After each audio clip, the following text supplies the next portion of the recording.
All right, guys. So, welcome to our Tuesday devotional for staff. Got our whole staff here. Good morning, everybody. If y'all could just turn really quickly to Isaiah chapter 25. We're going to be reading verse 1 through about verse 8. Okay. So, when I was reading this morning, it was a part of my focus verse.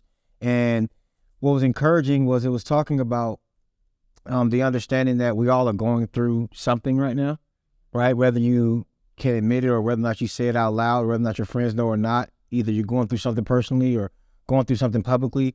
And so this morning, I thought this verse was perfect to just remind us of what we need to be doing in the midst and what we need to really be reminded of in the midst. It says, "O Lord, I will honor and praise your name, for you are my God. You do such wonderful things, and you planned them long ago, and now you have accomplished them. You turn mighty cities into heaps of ruins. Cities with strong walls are turned to rubble. Beautiful places in distant lands disappear and will never be rebuilt. Therefore, strong nations will declare your glory. Ruthless nations will fear you. But you are a tower of refuge to the poor." This is the part for you.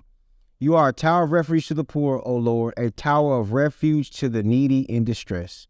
You are a refuge from the storm and a shelter from the heat." And that's the part that we got to remember, is that despite what you're going through, despite what may be vexing you in your life right now, despite how daunting the situation may seem, despite how insurmountable it may seem, God is the refuge. And so many times we don't tap into our safe place, right? We look for everything else to be our safe place and to keep us and to sustain us and to fulfill us. But God is telling us right here that we have to come back to him as the refuge. Now, if you go down to verse 9, it tells us what we should do.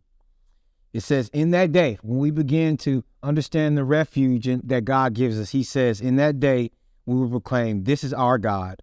We trusted in him and he saved us. This is the Lord in whom we trusted.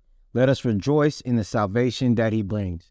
And that's the motivation to you today, is that God is your salvation. He wants to bring that to you.